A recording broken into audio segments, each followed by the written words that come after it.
আজকে হচ্ছে আমি নেসক্যাফে লেমন ফ্লেভার আইস টি রিভিউ দিব। অ্যান্ড এটার দাম হচ্ছে 20 টাকা নিচ্ছে। আচ্ছা, এই যে 20 টাকা লেখা। আর হচ্ছে 150 ml ঠান্ডা পানিতে পুরোটা ঢেলে ভালো মতো নাড়তে হবে। সো এটা হচ্ছে ফুড পান্ডার মানে পান্ডা মার্টে পাওয়া যায়। কেচি দিয়ে কেচি ফেলে দিছি। যাই হোক, আর কাপে হচ্ছে আমি 150 ml পানি নিচ্ছি। অ্যান্ড তারপর হচ্ছে আমার বেসিক পানি নিচ্ছি, ঠান্ডা পানি না, রুম টেম্পারেচারে পানি নিচ্ছিলাম। ওকে, এটা হাতে নিচ্ছি।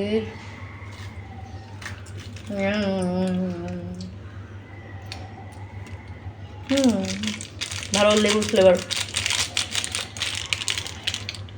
এটা হচ্ছে lemon flavour ice T.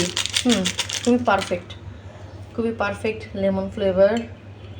And হচ্ছে চায়ের ফ্লেভার আছে, খুবই রিফ্রেশিং। মানে আমি জাস্ট বেসিক গুঁড়া খেয়ে রিফ্রেশিং ফিল করতেছি। লেমন ফ্লেভারটা আর চায়ের ফ্লেভারটা এত ব্যালেন্স করা আর কি। মিষ্টি ছিল ভালোই, গুঁড়া খেয়ে বলতেছি। এখন হচ্ছে চিনি আছে, এই ভালো মতো গোলায় দেবো স্যার।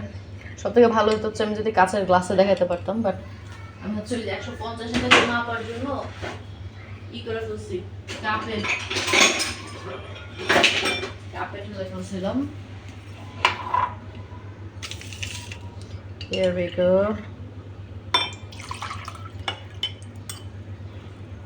চিনি আছে একটু। অ্যান্ড হচ্ছে এক্সপেকটেশন অ্যান্ড রিয়েলিটি, যেরকম দেখতে পাচ্তেছেন আমার চোখেও সেরকমই, মানে সামনাসামনি এরকম লাগতেছে। অ্যান্ড হচ্ছে এখানে হচ্ছে আরও ব্রাইট কালার দেখাচ্ছে, এটা অ্যাকচুয়ালি এখানে ডার্ক কালার। ওকে,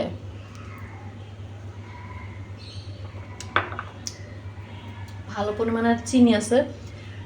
চায়ের ফ্লেভারটা খুবই মাইল্ড, মানে খুবই হালকা।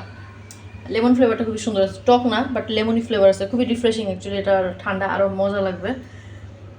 সো আমি টি লাভার না, বাট লেমন টি এটা রিফ্রেশিং খুবই। আর নর্মাল পানি দেখেই বলতেছি, ঠান্ডা পানি দেখলে আরও বেশি রিফ্রেশিং লাগবে। সো আমার কাছে ভালোই লাগছে।